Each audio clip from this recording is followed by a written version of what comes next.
हाँ, अब तक आप लोगों ने रामायण के बारे में बहुत कुछ पढ़ा भी, लिखा भी, सुना भी है। रामायण का अर्थ क्या है? रामायण को समझने का कभी प्रयत्न किया है क्या? नहीं। रामायण में रामचंद्र जी के जीवन, राम, लक्ष्मण और सीता और रावण, इनके जीवन से संबंधित घटनाओं का उल्लेख किया गया है और उनका वर्णन किया गया है। लेकिन आज मैं उस रामचंद्र जी की यहाँ पर कहानी नहीं बताने वाला हूँ। मैं नए रामायण की बात यहाँ पर करने के लिए आया हूँ और मैं ये बताना चाहता हूँ कि ये नए रामायण में क्या बताया है और उसमें क्या समझाने का प्रयास किया है, वो भी हम समझने का प्रयत्न करते हैं। चलो। अब तक बहुत सुनी रामायण, रामचंद्र के नाम की, भाई आज सुनो रामायण, अपने आत्म राम की, भाई आज सुनो रामायण, अपने आत्म राम की। यह तन अयोध्या, इसमें इतना सिर्फ सुविधा है, जहाँ आत्मा राम बस रहे, संग समता की सीता है। फिर भी शांति नहीं पल भर को, तृष्णा रोज जलाती है, ममता की मंत्रा सुमति की कैकई को भड़काती है। इंद्रिय के दशरथ बेबस हो, ऐसे वचन सुनाते हैं, तभी आत्मा राम चतुर्गति वनवास को जाते हैं। जहाँ उमर के हर सूरज ने चलकर अब तक शाम की, भाई आज सुनो रामायण, अपने आत्म राम की। अब तक बहुत सुनी रामायण, रामचंद्र के नाम की, भाई आज सुनो रामायण, अपने आत्म राम की। मैं अब आप लोगों से पूछना चाहता हूँ, जो हमने ये जो छंद गाया, इसमें आपको कुछ समझ में आया? हैं? क्या समझ में आया? बताओ, क्या समझ में आया? हैं?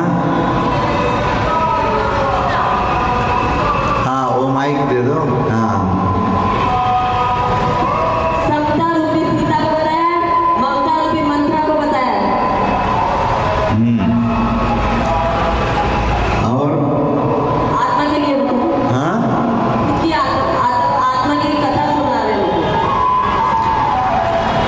हाँ, ये इस रामायण में और किसी रामायण की बात नहीं, ये सिर्फ अपने आत्मा की बात है। मूल तो आत्म राम है, उस आत्म राम को लेकर के यहाँ पर इसमें कथन किया गया है।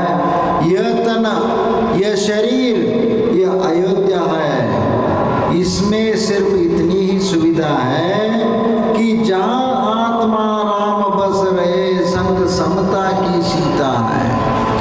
और इसमें जो आत्मा राम बस रहा है, इन शरीर के भीतर जो आत्मा का अस्तित्व छिपा हुआ है, वह उसमें समता की सीता है।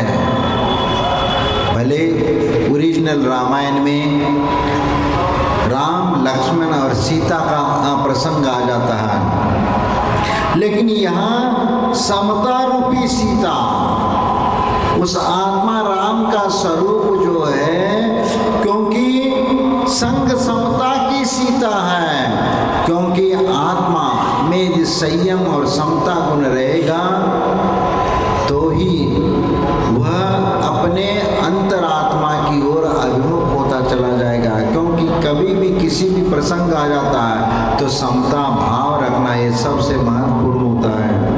फिर भी शांति नहीं पल भर को, तृष्णा रोज जलाती है।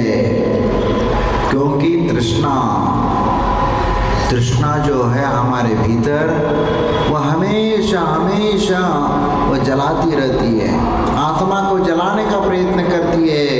वह क्योंकि हमारी तृष्णा, हमारी आकांक्षा इतनी लंबी है कि हम जो भी वस्तु प्राप्त करें, वस्तु प्राप्त होने के उपरांत और चीज प्राप्त करने की लालसा हमारे भीतर रहती है, और इसीलिए हम निरंतर और भी चीजों को प्राप्त करने में लग जाते हैं, और इसीलिए वह तृष्णा हमें जलाती है, हमारी आत्मा को जलाती है।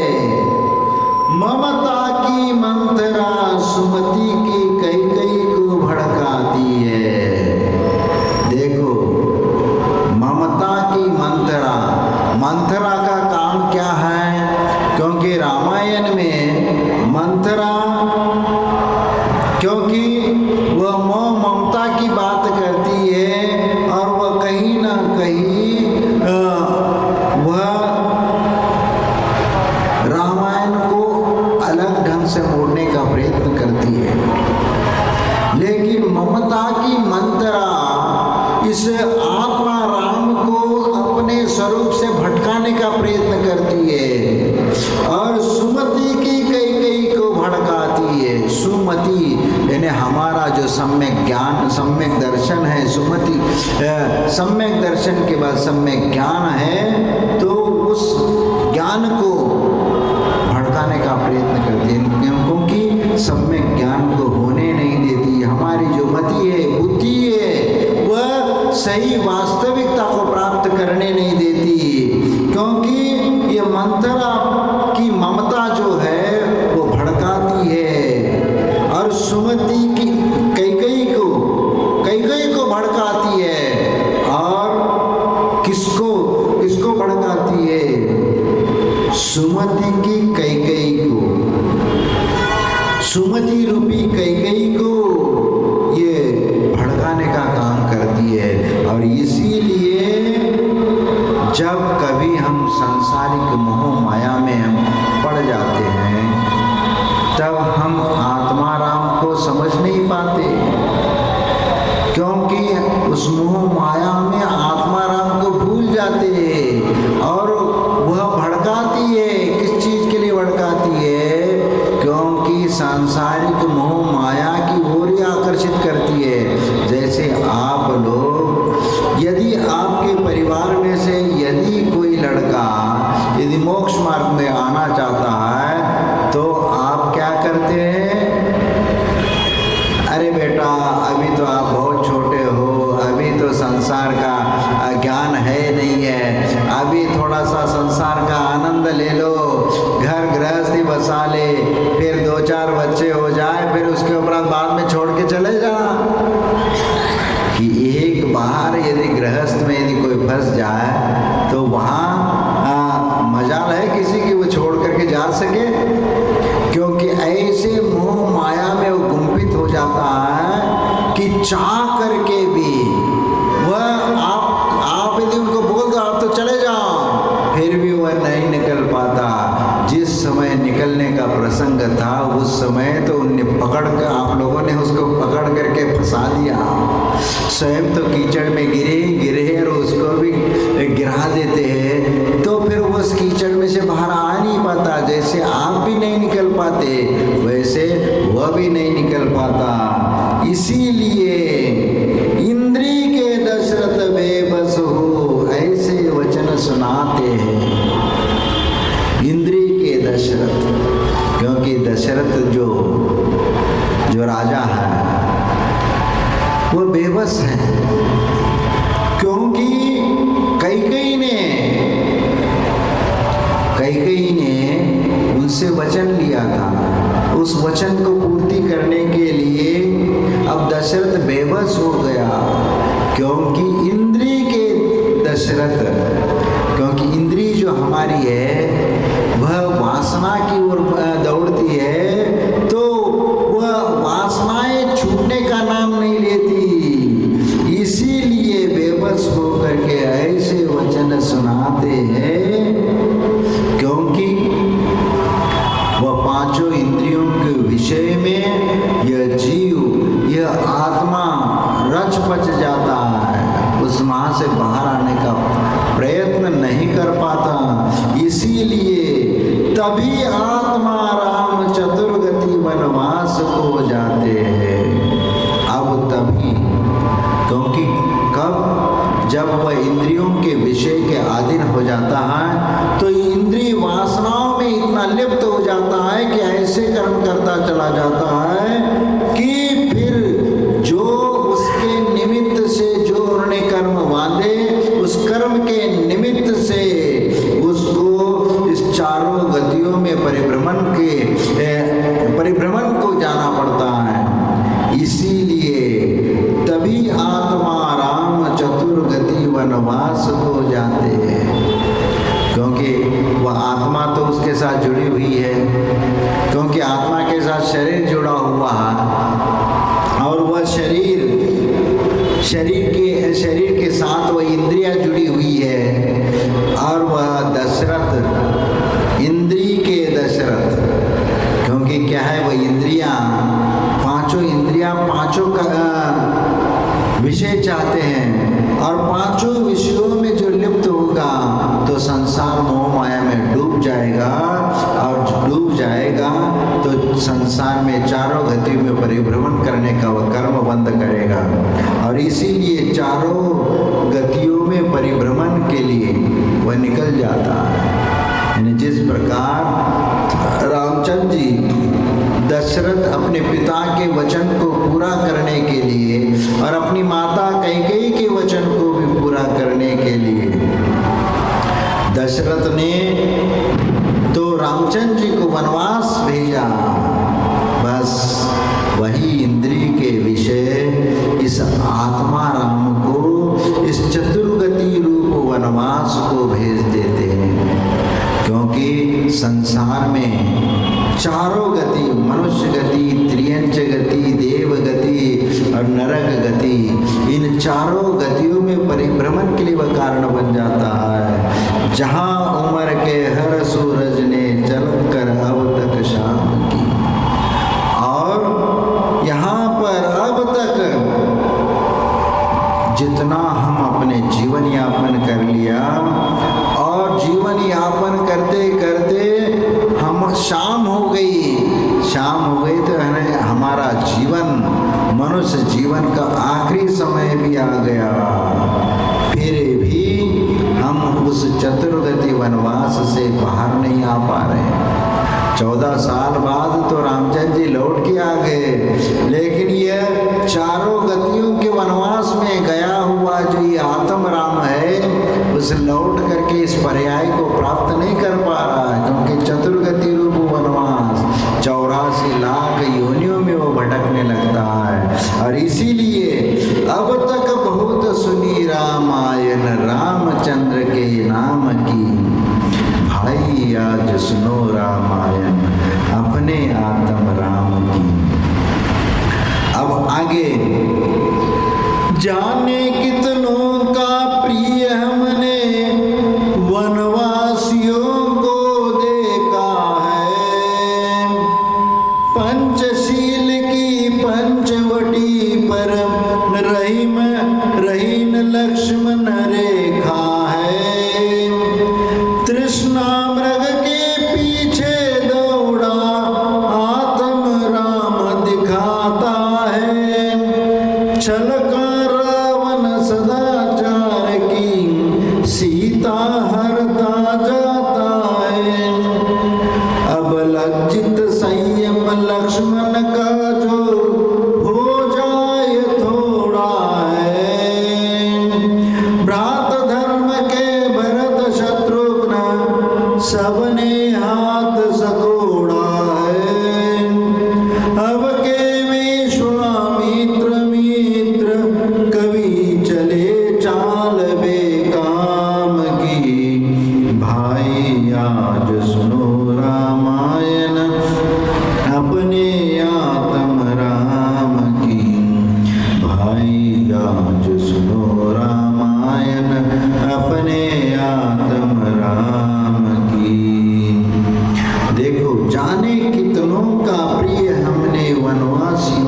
देखा है। देखो, जब संसारिक मोह माया में व्यक्ति जब फंस जाता है तो कितने प्रिय जनों को विरह भी सहन करना पड़ता है। जितना हम प्रिय जिसको समझ रहे थे वही बीच में छोड़ करके चला जाता है। संसार मोह माया में पड़े हुए संसारी प्राणियों का अत्यंत प्रिय व्यक्ति भी छूट करके वह चला जाता है। पंचशील की पंचवटी पर रहीन लक्ष्मण रेखा है। अब ये है कि जो हमारे शील व्रत है, शील व्रत, पंचशील यानी 5 व्रत, अनुव्रत या महाव्रत जो भी है, उस पंचवटी पर रहीन लक्ष्मण रेखा है। क्योंकि जिन व्रतों को हमने ग्रहण कर लिया, जिन शील को हमने ग्रहण कर लिया है, वह आध्यात्मिक क्षेत्र में जो पंचवटी पर जो लक्ष्मण रेखा खींची थी, वो किसके लिए खींची थी कि लक्ष्मण सीता को बचने के लिए। और वह रेखा कोई सामान्य रेखा नहीं थी, वह लक्ष्मण की खींची हुई रेखा थी और उसमें ऐसी शक्ति विद्यमान थी, कोई भी व्यक्ति उसको लांघ करके भीतर नहीं जा सकता था। ऐसी वह लक्ष्मण रेखा हमने अपनी मर्यादा को तोड़ करके सांसारिक मोह माया में ऐसे रच बच गए कि हम अपने व्रत नियम संयम की लक्ष्मण जो रेखा है उसको भी हमने लांघ दिया। और तृष्णा मृग के पीछे दौड़ा आत्म राम दिखाता है। देखो, क्योंकि तृष्णा सताती है। क्योंकि सीता के मन में विचार आया स्वर्ण मृग को प्राप्त करने की इच्छा उनके मन में जागृत हो गई और उन्होंने राम को बोल दिया कि जाओ ये स्वर्ण मृग को लेकर के आओ, मुझे बहुत पसंद है। लेकिन आज तक स्वर्ण मृग नहीं कहीं देखा गया, न कहीं पाया जाता है, लेकिन फिर भी विपरीत बुद्धि वहाँ पर हो जाती है। क्योंकि कहा जाता है कि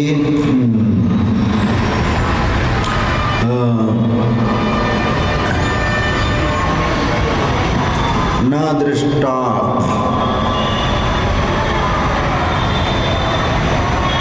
हेममयी कुरंगी तथापि तृष्णा रघुनंदनस्य विनाश काले विपरीत बुद्धि।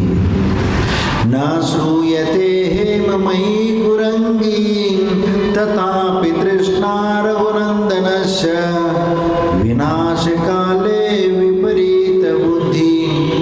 इस लोक में स्वर्णमय हिरण कहीं पर भी देखा नहीं जाता, न पाया जाता है। फिर भी विपरीत होते हुए भी रामचंद्र जी उसके पीछे पड़ गए। विनाश काले विपरीत बुद्धि, इसलिए उदाहरण दिया जाता है विनाश काले विपरीत बुद्धि। क्योंकि जब किसी का विनाश होना होता है या कोई अपने पैर पर कुल्हाड़ी मारने वाला होता है तो उसके लिए कहा जाता है विनाश काले विपरीत बुद्धि। क्योंकि अपना बुद्धि का उपयोग अपने को बचाने के लिए नहीं कर रहे, तुम तो उस क्रिया में लगे हुए अपने पैर पर अपनी स्वयं कुल्हाड़ी मार रहे हो, अपना पैर काटने के लिए तैयार हो रहे हो।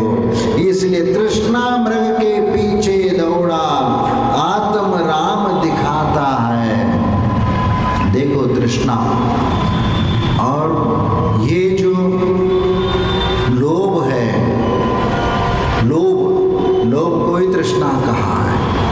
क्योंकि आसक्ति या किसी चीज के प्रति लोभ की भावना हो गई, तृष्णा हो गई, तो वो उसको पाना चाहता है, उस पाने के लाने कितनी मेहनत करता है, दिन रात मेहनत कर रहा है कमाने के लिए, धन दौलत सोना चांदी सब कमाने के लिए दिन रात मेहनत कर रहा है, लेकिन जिंदगी में वह कितना कमा पाता है, कितना प्राप्त होता है, आप तो समझ जाते हो।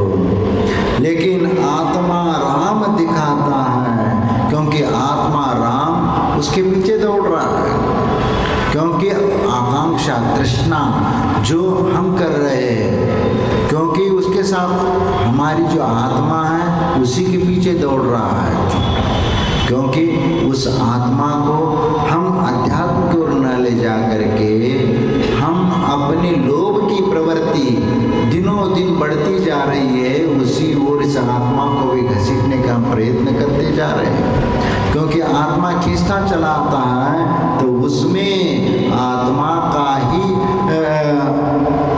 दुख उठाना पड़ता है। इसलिए छल का रावण सदाचार की सीता हरता जाता है। छल का रावण सदाचार की सीता को हरता है, क्योंकि यहाँ पर सदाचरण आत्मा का जो स्वरूप है वह सदाचारी प्रवृत्ति रखना है, सदाचरण, क्योंकि आत्मा जब अपने आत्म प्रवृत्ति में लग जाता है तो उसका आचरण एक सदाचरण यानी सम्यक चारित्र रूप आचरण में होता है। लेकिन छल का रावण जो है वह क्या करता है, क्योंकि आपके भीतर एक मन है, वो मन दो प्रकार की चीज़ें सोचता है, अच्छे और बुरे सोचता है। एक मन अच्छा सोचता है, एक मन बुरा सोचता है। लेकिन जो बुरा विचार हमारे मन में आते हैं वही तो रावण है। बुरा विचार जो हमारे मन में आए वही रावण है, और वह रावण सदाचार की सीता को हरता ले जाता है, हरण करता है उसका, क्योंकि वह अशुभ विचार ही हमारी उस आत्मा के जो सदाचरण रूप जो स्वरूप था उसको वो मिटा देता है और उस सीता का हरण कर लेता है और सदाचार को समाप्त कर देता है। और इसीलिए तो आत्मा उस कर्म बंधन से मुक्त नहीं हो पा रहा है, और इसलिए अनंत काल से संसार में भटक रहा है। अब लज्जित संयम लक्ष्मण का जो हो जाए थोड़ा है। अब लज्जित, अब लक्ष्मण क्या करेगा, अब राम ही उसमें फंस गए हैं, सीता का अपहरण हुआ, अब राम क्या करेगा, अब राम को ढूंढो, सीता सीता कहते हुए जंगल में भटक रहा, कहाँ हो सीता, कहाँ हो सीता, यही चल रहा है।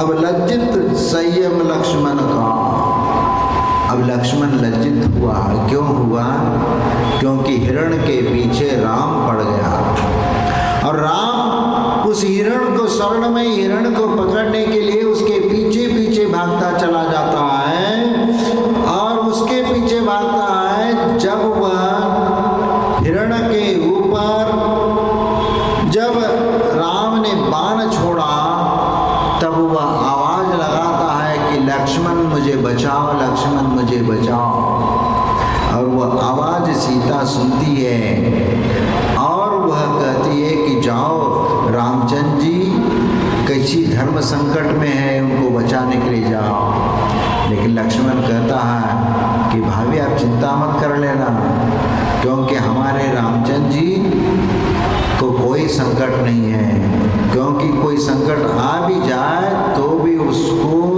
दूर करना उनको आता है, और इसीलिए आप उसकी चिंता मत कर लेना। लेकिन अब सीता के सामने वह लक्ष्मण का संयम झुक जाता है, यानी संयम वहाँ अपनी मर्यादा को तोड़ देता है, और जो हो जाए थोड़ा है, क्योंकि जब वह संयम छूट जाता है सबने हाथ सकोड़ा है।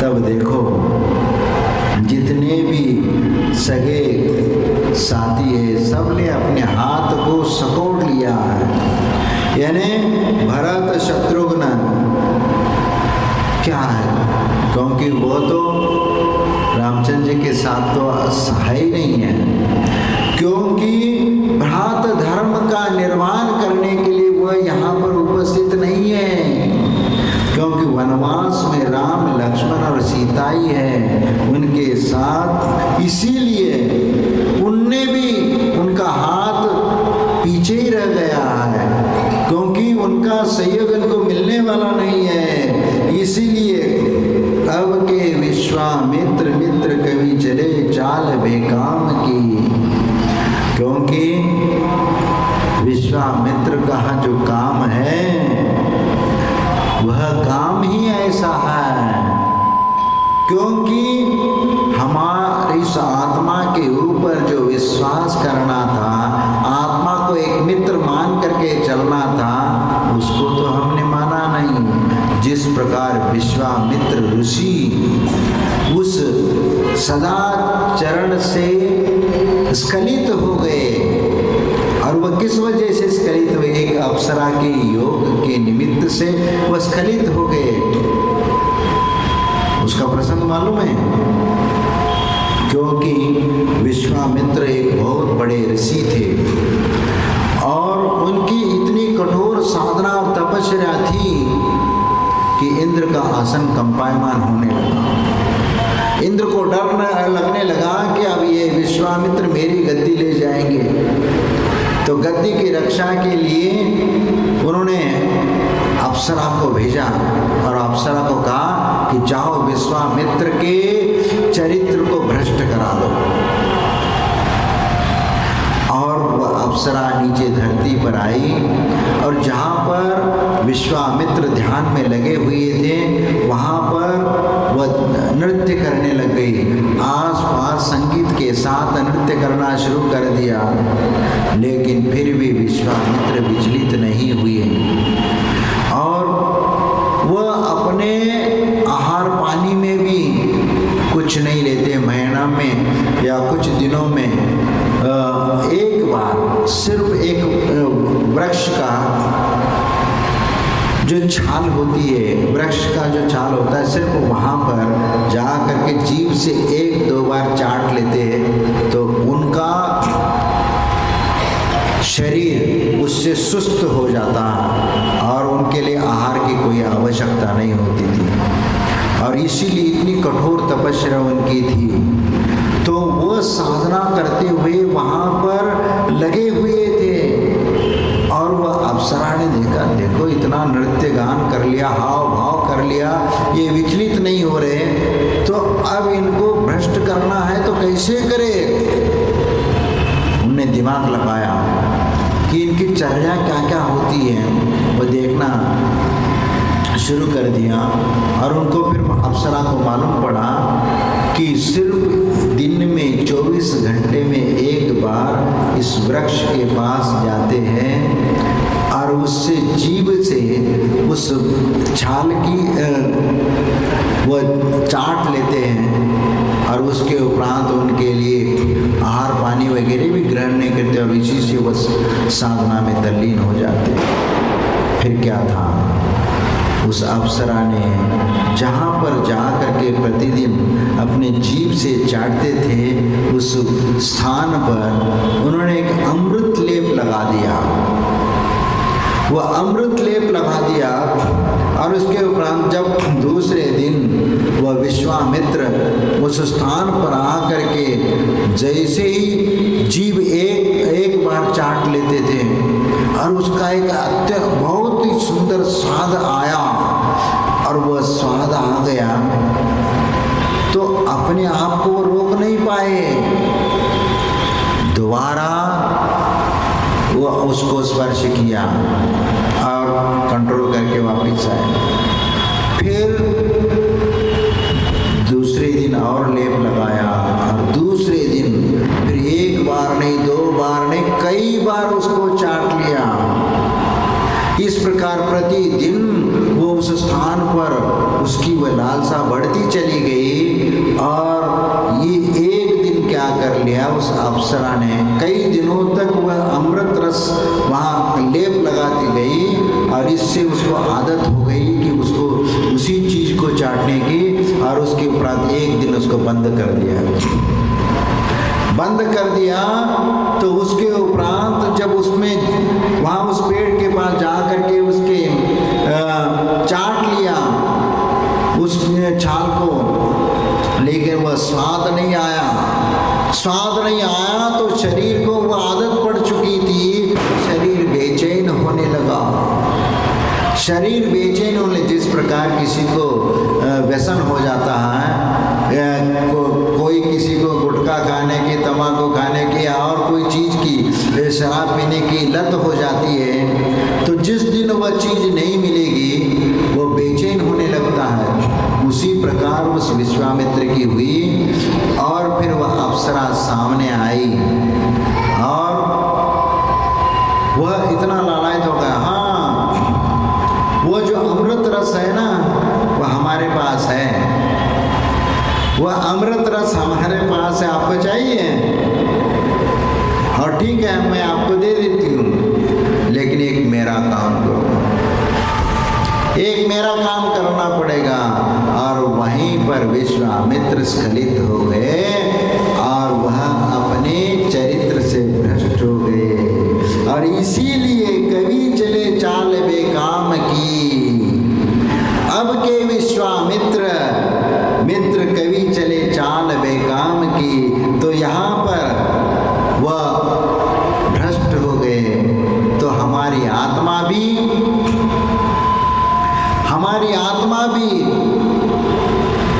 जब ऐसी परिस्थिति निर्माण हो गई, क्योंकि आदतन हम प्रतिदिन जो क्रियाकर्म करते हैं, जो लालच और मोह भाव रखते हैं, इसके कारण हम सांसारिक मोह माया की ओर बढ़ते चले जाते हैं और आत्मा का जो सदाचरण का चारित्र था वह समाप्त हो जाता है।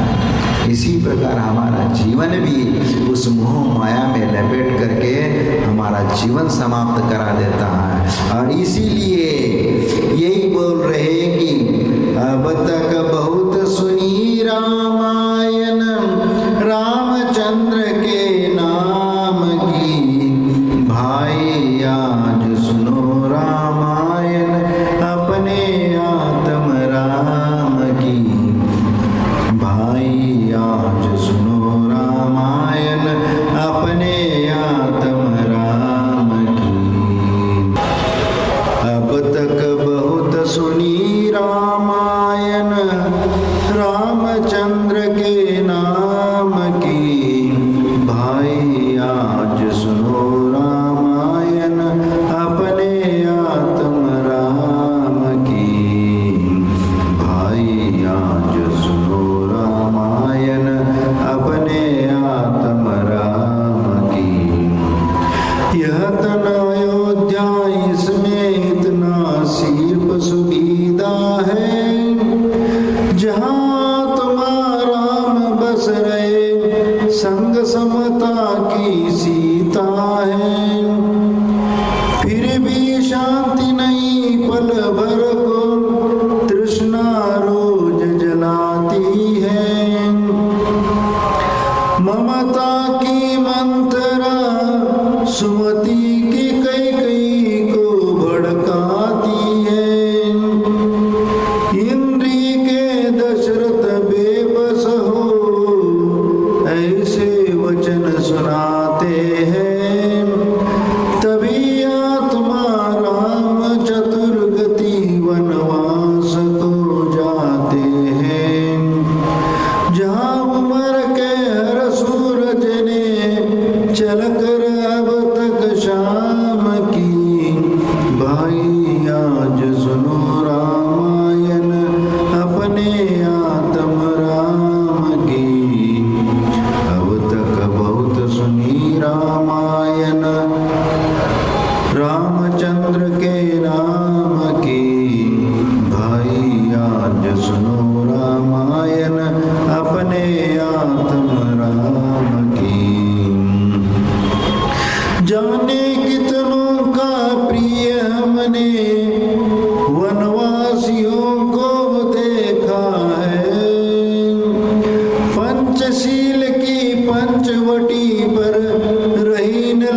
लक्ष्मण रेखा है। तृष्णा मृग के पीछे दौड़ा, आत्म राम दिखाता है। छल का रावण सदाचार की सीता हरता जाता है। अब लज्जित संयम लक्ष्मण का जो हो जाए थोड़ा है। भ्रात धर्म के भरत शत्रुघ्न सबने हाथ सकोड़ा है। अब के विश्वामित्र कवि चले चाल बेकाम की। भाई आज सुनो रामायण अपने आत्म राम की।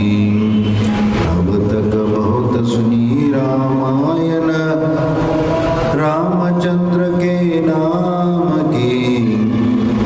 भाई आज सुनो रामायण अपने आत्म राम की।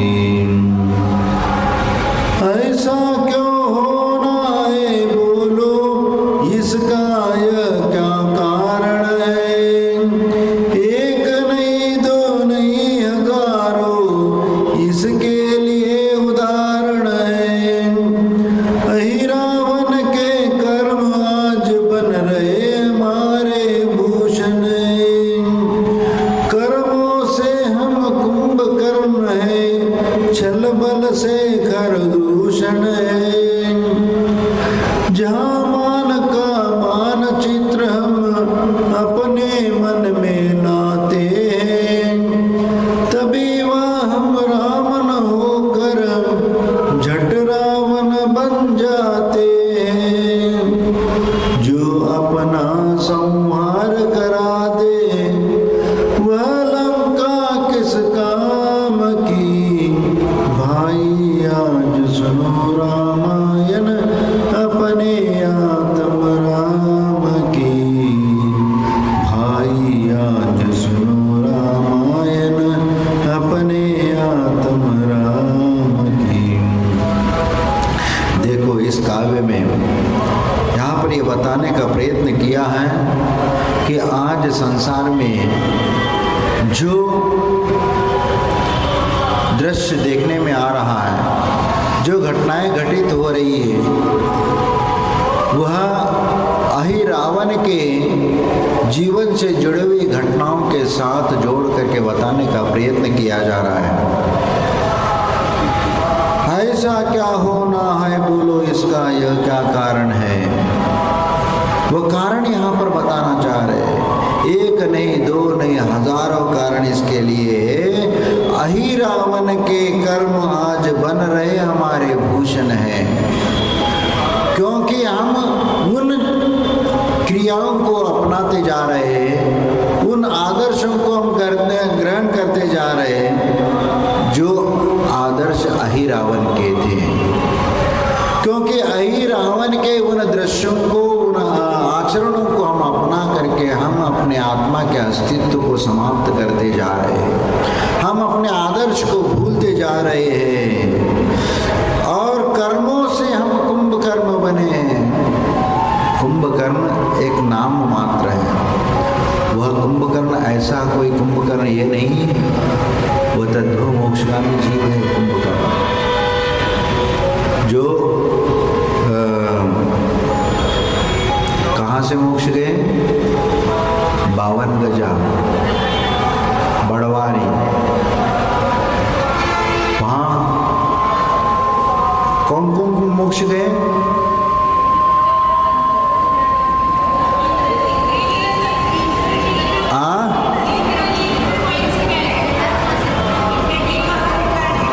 कुंभकर्ण भाई आवाज। इंद्रजीत कुंभकर्ण और भाई वो आवाज थोड़ा सेट करो। ये आवाज तुम देख लो।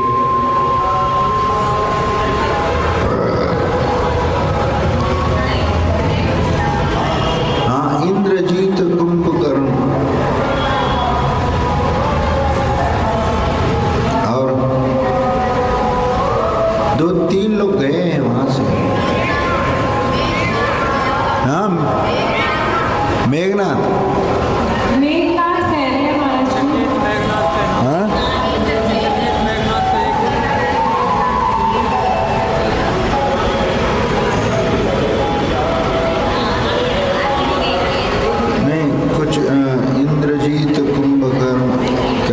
खरदूषण का भी नाम क्या है? अब हम भी भूल रहे।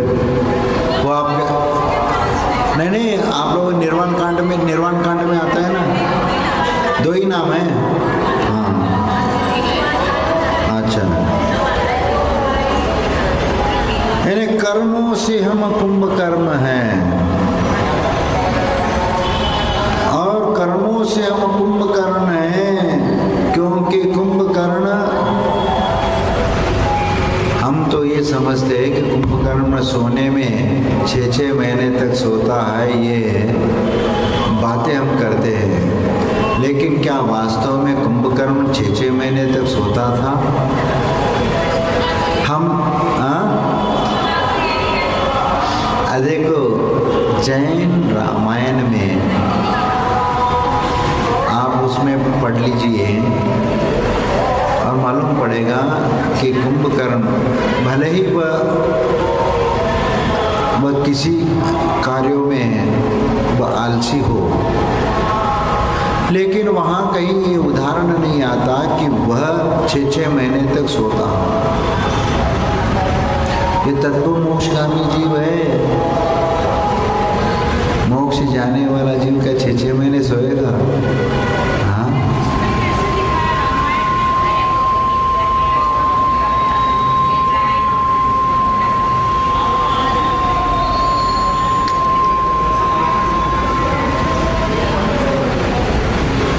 हाँ,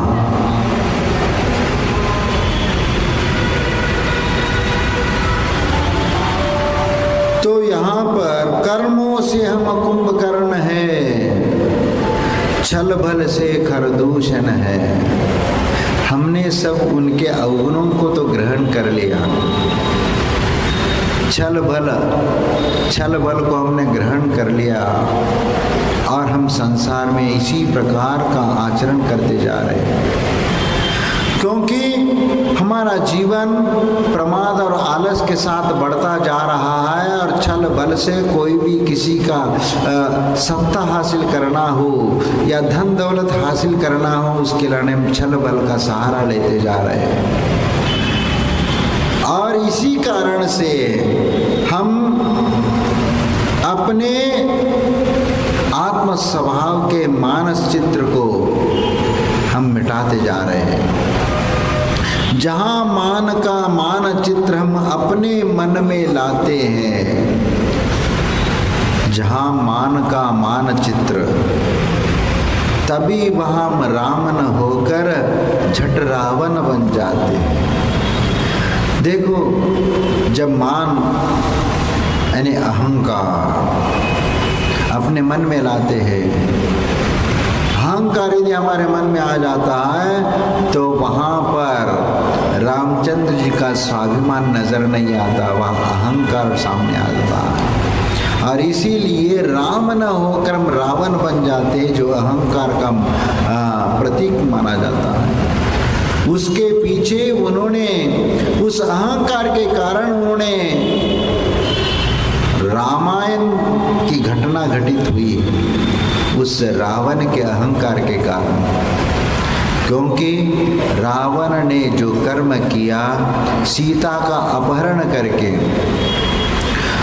वह समझ गया था कि अब सीता मेरी हो नहीं सकती, लेकिन सीता मेरी हो नहीं सकती, लेकिन सीता को वापस लौटाए तो कैसे लौटाए? क्योंकि एक क्षत्रिय धर्म का धर्म है कि ऐसी सहजता से मैं उनको कैसे समर्पित कर दूं, क्योंकि मैं भी अर्धचक्री हूँ, अपने आप को वो नारायण प्रति नारायण है, वो लक्ष्मण नारायण हो और रावण प्रति नारायण, क्योंकि ये युद्ध तो निश्चित है नारायण और प्रतिनारायण के बीच में, और नियम से नारायण प्रतिनारायण का वध करके उसको जीत लेता है। और यहाँ रावण का अहंकार ही उस युद्ध के लिए कारण बना। वो सीता को यदि वापस लौटा देता तो युद्ध तो हो ही नहीं सकता था।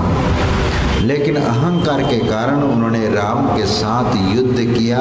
उसका नतीजा यह हुआ कि उसका अपना स्वयं का संहार करना पड़ा। इसीलिए झट रावण बन जाते हैं। जो अपना संहार करा दे वह लंका किस काम की। क्योंकि रावण ने वह राम के साथ युद्ध करके लंका को तो भस्म करा दिया, लेकिन हम क्या करते, राग द्वेष की झगड़ों में हम अपना आत्मा का ही संहार कर बैठे। क्योंकि अपना आत्मा रूपी लंका है उसको हमने जला लिया। इसलिए भाई आज सुनो रामायण अपने आत्म राम की। इसलिए अब तक बहुत सुनी रामायण रामचंद्र के नाम की। भाई आज सुनो रामायण अपने आत्म राम की। भाई आज सुनो रामायण अपने आत्म राम की। जो कुछ हुआ हुआ अब जाने दो, अब ऐसा अभियान करो अनुभव के तुम जामवंत से जीवन की पहचान करो। दृढ़ता के अंगद के द्वारा तुम अपना ही मनन करो। निज पौरुष के हनुमान बन दुष्कर्मों का हनन करो। भक्ति का भव्य विभीषण स्वपर का उद्धार करो। राग द्वेष के मरे निशाचर व्रतवानों का वार करो। सरल सभी की यह रामायण है, यह सबके काम की।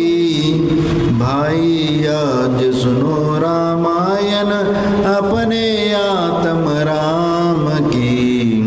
भाई आज सुनो रामायण अपने आत्म राम की।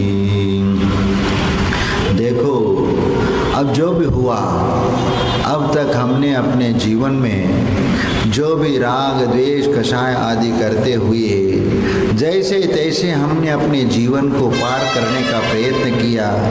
जैसा भी हुआ अच्छे बुरे कर्मों के साथ हुआ, लेकिन अब तो जाग जाओ, अब तो समझ जाओ जो जिंदगी बची है वह उसका उपयोग करो आत्म कल्याण के मार्ग में। इसलिए अनुभव के तुम जामवंत से जीवन की पहचान करो। जीवन कैसे जीवन जीना है, यहाँ अनुभव के तुम जामवंत से। जामवंत एक बहुत विद्वान पंडित सब ज्ञाता था, और उसके अनुभव जो शास्त्रों में बताया है उसी प्रकार तुम अपने बुद्धि से अपने अनुभवों को समझो।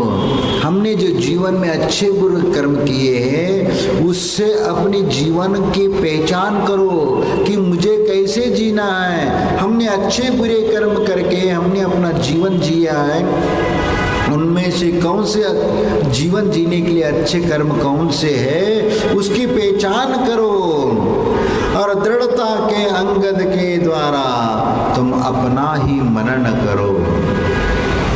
दृढ़ता के साथ यानी सम्यक दर्शन, सम्यक ज्ञान और सम्यक चारित्र के साथ तुम अपना चिंतन और मनन करो। निज पौरुष के हनुमान बन दुष्कर्मों का हनन करो। अब ये बात है कि मोक्ष मार्ग में चलना है। अंतरंग बहिरंग आदि तप करते हुए निरंतर आगे हमें चलना पड़ेगा, और निज पौरुष के हनुमान बन, क्योंकि जब तक आप अपनी आत्मा की पहचान करके आत्म पुरुषार्थ नहीं करोगे तब तक तुम्हारा आत्मा का उद्धार नहीं है। और इसीलिए जब इस मार्ग पर चलना है तो वहाँ पर कठोर दुष्कर्मों का भी हमें सामना करना पड़ेगा, क्योंकि जीवन में जो उपसर्ग आते हैं, जो कठिनाइयाँ आती है और जो ऐसे दुष्कर्म का उदय होता है हमारे जीवन में, क्योंकि कई बार ऐसे जीवन में संकट आते हैं कि सामना करने में हमें दिक्कत होने लगती है। कोई अशुभ कर्म का उदय हुआ, कोई बीमारी आ गई, या कोई ऐसे जीवन में घटना हुई जिससे उभरना बहुत मुश्किल होता है। ऐसे कर्मों को दुष्कर्म कहा गया है। और ऐसे दुष्कर्मों का हनन करो, यानी उसको दूर करने के लिए अपने आत्मबल को बढ़ाओ। हनुमान बन करके जिस प्रकार संकटों का मोचन करता है, क्योंकि ये हनुमान और कोई नहीं है, हनुमान हमारे भीतर बैठा हुआ है और उसके द्वारा आप उन दुष्कर्मों का हनन करो। क्योंकि हमारे यहाँ हनुमान भी एक भगवान का रूप है, वह भी वीतरागी है, लेकिन ये बंदर नहीं है, ये ध्यान रखना।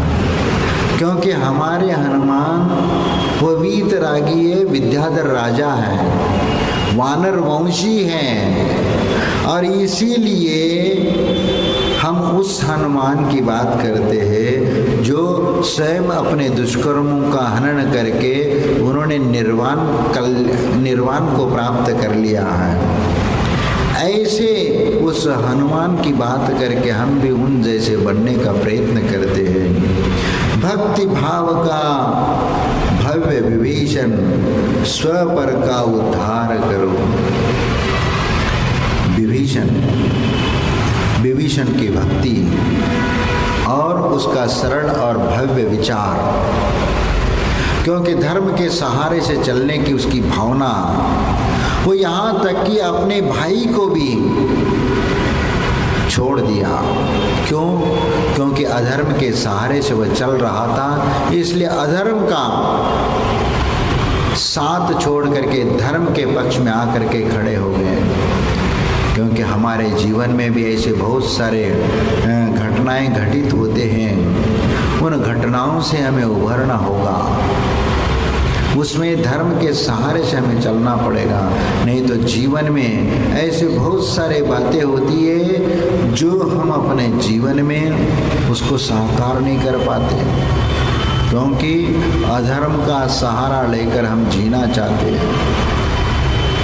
अधर्म के सहारे से हम अपनी जीवन की यात्रा की नैया को पार करना चाहते हैं, लेकिन ध्यान रखना जो अधर्म के साथ किया हुआ आपका जीवन की यात्रा, वह पूर्व जीवन के पुण्य के वजह से तो आप कह सकते हो कि कुछ समय तक तो आपकी यात्रा अच्छे से चलेगी, लेकिन जब पुण्य कर्म तुम्हारा क्षीण हो जाएगा तब आपकी वह नैया बीच मझधार में डूब जाएगी, तब तुम्हें बचाने के लिए कोई भी आने वाला नहीं है। और इसीलिए भक्ति का वह भव्य विभीषण, स्वपर का उद्धार करो। अब यहाँ पर अपना भी कल्याण करो और पर का भी कल्याण करो, और भक्ति भाव के साथ जिनेंद्र भगवान की आराधना करो, और आराधना करते करते अपने आत्मा का परिचय करो, भगवान का स्वरूप का मनन और चिंतन करते हुए हमारी आत्मा की भी पहचान करो कि हमारी आत्मा भी ऐसी बन सकती है, हमारा आत्मा का भी उद्धार हो सकता है, हम भी वीतरागी भगवान बन सकते हैं। और अपना भी कल्याण करो और दूसरों का भी कल्याण करो। परस्पर ग्रहो जीवा नाम के माध्यम से हम सभी संसारी प्राणी मात्र का कल्याण कर सकते हैं। राग देश के मरे निशाचर, व्रतवानों का वार करो। देखो, राग द्वेषी तो संसार को बढ़ाने वाली चीजें हैं, क्योंकि राम और रावण के बीच में जो युद्ध हुआ हुआ, राग और द्वेष ही तो कारण था। क्योंकि एक रामचंद्र जी सीता के प्रति एक अनुराग, सीता के प्रति प्रेम और अपने कर्तव्य का निर्वाह करने के लिए, उनको बचाने के लिए उनका दायित्व था कि सीता को हमें बचाना है। क्योंकि जिस समय शादी का बंधन हुआ और फेरे पड़े, उस समय संकल्प किया गया कि मैं जीवन पर्यंत तुम्हारा निर्वाह करूंगा। और सीता ने भी संकल्प किया था कि मैं जीवन पर्यंत मैं तुम्हें साथ रहूंगी और साथ दूंगी।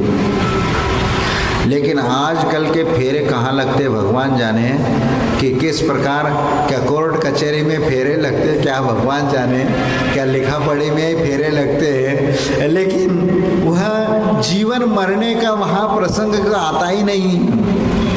क्योंकि पहले जो संकल्प लिए जाते तो जीवन पर्यंत निर्वाह करने का संकल्प और जीवन पर्यंत साथ देने का संकल्प वहाँ लिया जाता था। लेकिन आज की दुनिया में ये जब तक मेरी बात मानोगे तब तक तुम्हारे साथ, मेरी बात नहीं माने तो छुट्टे, झगड़ा करोगे ये करोगे तो तुम अपने रास्ते में, हम अपने रास्ते में। देखो ये कितना विचित्र दशा है। आज भारत की जो संस्कृति है विदेशी संस्कृति की ओर चलती जा रही है। आप विचार करो, हम अपना एक गृहस्थ जीवन का निर्वाह करते हैं। गृहस्थ जीवन में हम माँ बाप का अपना कर्तव्य का पालन करते हुए अपने बच्चों का लालन पोषण करते हैं और उनको बड़ा बना करके, योग्य बना करके हम उनका निर्वहन करते हैं। लेकिन यही पाश्चात्य सभ्यता की ओर चले जाते हैं तो वहाँ अपना कर्तव्य, एक मर्यादा सीमा समाप्त हो जाती है वहाँ पर। आप विचार करो कि 14-15 साल का यदि लड़का हो जाता है तो माँ बाप उसको घर से बाहर निकाल देते हैं। भैया तुम अपनी कमाई करो और तुम अपनी ज़िंदगी जियो। या 16-17 हो या 18 साल हो, यहाँ तक लड़का हो या लड़की हो, कोई भी माँ बाप अपने साथ नहीं रखते और लड़के भी रहना नहीं चाहते माँ बाप के साथ। क्योंकि वहाँ सरकार ऐसी व्यवस्था वहाँ की है कि 17-18 साल बाद वह कुछ काम करने लगता है। काम करते करते अपनी पढ़ाई कर लेगा, क्योंकि 2-4 घंटे काम करेगा, सर्विस करेगा, उसका तनख्वाह उसको मिलेगा और उसी से अपना जीवन यापन शुरू कर देता है। वहाँ पर वह सुविधाएं हैं, लेकिन भारत में वह संस्कृति नहीं है। क्योंकि 17-18 साल क्या, पूरी ज़िंदगी भर माँ बाप अपने साथ बच्चे को रखना चाहते हैं और ये भी वो संस्कार भी देते हुए सेम, लेकिन वहाँ पर वो संस्कार नहीं है। कोई भी बच्चा 18 साल के बाद माँ बाप के साथ वह रहना नहीं चाहता। वह स्वतंत्र अपनी ज़िंदगी जीना चाहता है, स्वतंत्र कोई काम धाम करके अपना जीवन निर्वाह करना चाहता है। और वहाँ पर ये शादी ब्याह का फेरा, ये तो कुछ भी नहीं है। किस क्षण में शादी एक पल में टूट जाए और पल में दूसरी शादी हो जाए। और आजकल ये स्थिति है कि अपनी ज़िंदगी में कई शादियां कर लेते हैं और उनके बच्चे हो गए तो बच्चों को अपने साथ नहीं, वह केयर हाउस में होता है, केयर हाउस में दे देते, सरकार उसका पालन पोषण करती, 17-18 साल तक सरकार उसका खर्चा निर्वाह करती है। तो ये संस्कार और ये पद्धति भारत में धीरे धीरे पनपने लगी है। कोई भी माँ बाप, कोई भी बच्चा आज माँ बाप के साथ रहना नहीं चाहता, अपनी ज़िंदगी स्वच्छंद ज़िंदगी जीना चाहता है और माँ बाप से दूर रहना चाहता है। लेकिन आप विचार करो, ये भारतीय संस्कृति है, पाश्चात्य संस्कृति नहीं है। आज कल के बच्चे सब कमाना चाहते हैं, सब सर्विस करना चाहते हैं, सब सर्विस के चक्कर में दोनों मियाँ बीवी अपनी ज़िंदगी में जो सुखद पल को भूल जाते हैं। एक परिवार का सुख क्या होता है वो भी भूल जाते हैं। पैसा महत्वपूर्ण हो जाता है, और पैसा महत्वपूर्ण हो जाता है तो वह अपने बच्चों का लालन पोषण करने का जिम्मा भी भूल जाते हैं, और वो कहते हैं कि कौन बच्चों को पाले, और इसीलिए वो बच्चा ही नहीं चाहते हैं। और बच्चा ही नहीं चाहिए तो संसार घर गृहस्थी का मतलब क्या रहा। हम विवाह करते हैं, किस लिए विवाह करते हैं?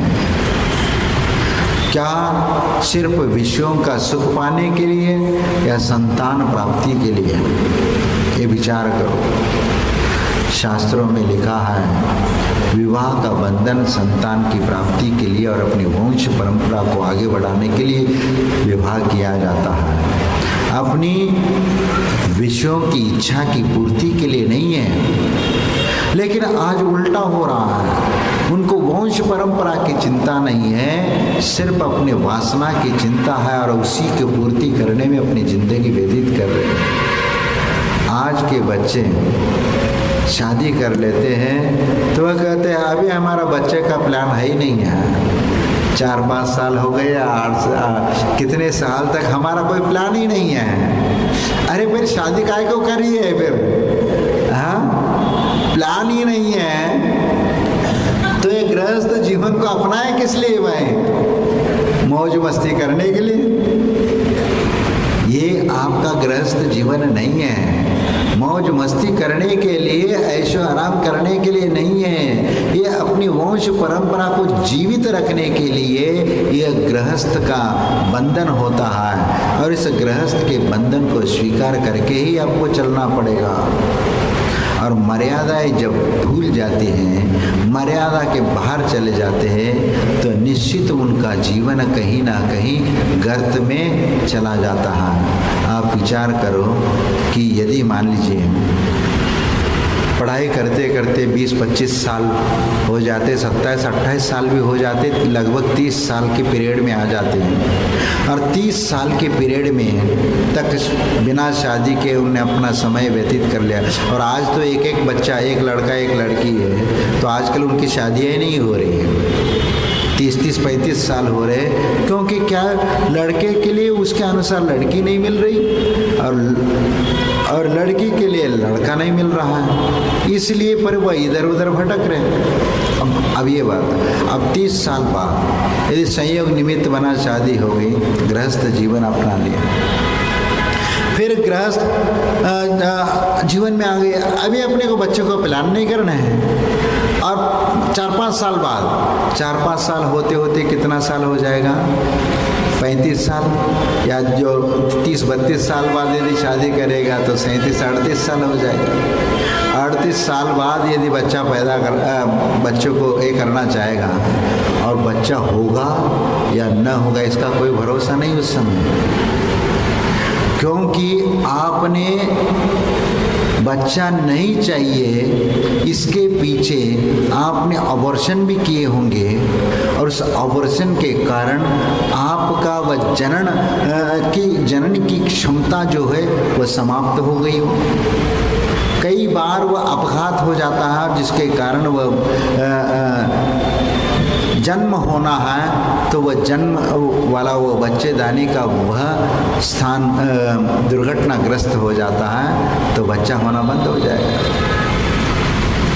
और कई बार ये भी हो जाता है कि जब वो बच्चा होने का समय था उस समय आपने नहीं किया, और जिस समय समाप्ति का पीरियड आ गया उस समय आप बच्चा पैदा करना चाहोगे, और मान लीजिए 35 साल बाद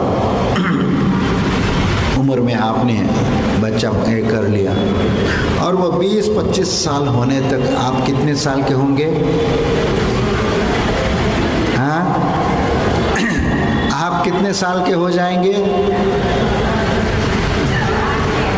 35 साल का हो गया, और उसके उपरांत 35 और 25 कितना हो गया, 60 साल हो गए।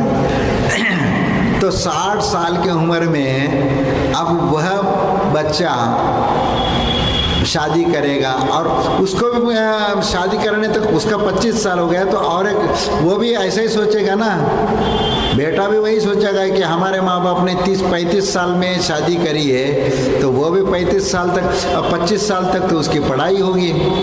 पढ़ाई होने के उपरांत तो फिर 8-10 साल तो लड़की ढूंढने में लगाएगा, तो वो भी एक और 10 साल यानी 70 साल तक बूढ़ापे हो गए, और हो सकता है जिंदा रहोगे क्या मरोगे ये भी कोई भरोसा नहीं है। और फिर वो बच्चा, वो बेटा माँ बाप की सेवा कब करेगा, और बहू आ गई तो वो तो बुढ़ापे में वहीं छोड़ करके वहीं बाहर चला जाएगा। आजकल सर्विस में लगा हुआ है, तो बुढ़ापे में माँ बाप बिना बेटे के सहारे से अपनी जिंदगी रोते रोते जिंदगी जिएंगे। अब आज ऐसे बहुत सारे लोग होंगे भी, घर में बैठे बैठे रोते, यहाँ तो आकर के रोते नहीं, लेकिन घर में तो जा कर के रो रहे। हाँ, बेटा हमारे पास रह नहीं रहा, बेटा बाहर कहीं सर्विस कर रहा है। इसीलिए मैं कहता हूँ ये एक एक का जो चक्कर है ना, ये छोड़ दीजिए। कम से कम 4-5 बच्चे रहेगा तो एक आधा बच्चा तो बुढ़ापे में तुम्हारा सहारा बनेगा। हाँ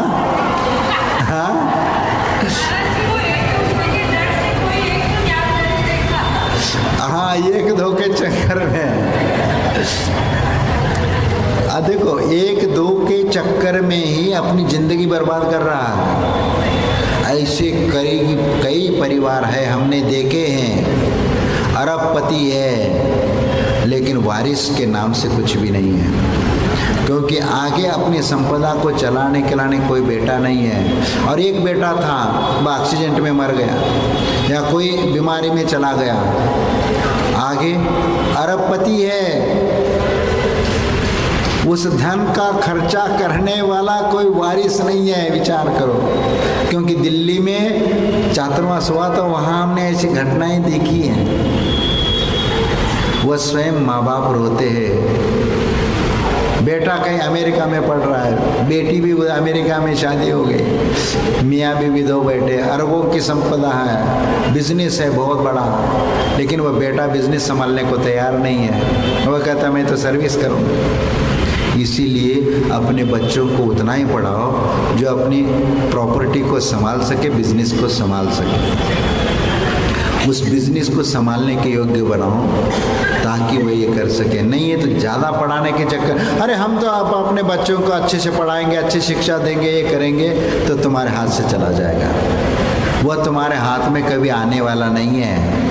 आज के आधुनिक युग में वह बच्चा नियम से अधिक पढ़ेगा, डॉक्टर इंजीनियर बना दोगे तो वह सीधा विदेश चला जाएगा, और बुढ़ापे में आप लटके मुंह वृद्धावस्था में फिर बेटे का नाम जापते हुए तो रोते हुए अपने निकालोगे, और इसके अलावा कुछ नहीं। तुम्हारे बीमार पड़ गए तो अस्पताल ले जाने के लिए भी तुम्हारे पास बेटा नहीं है।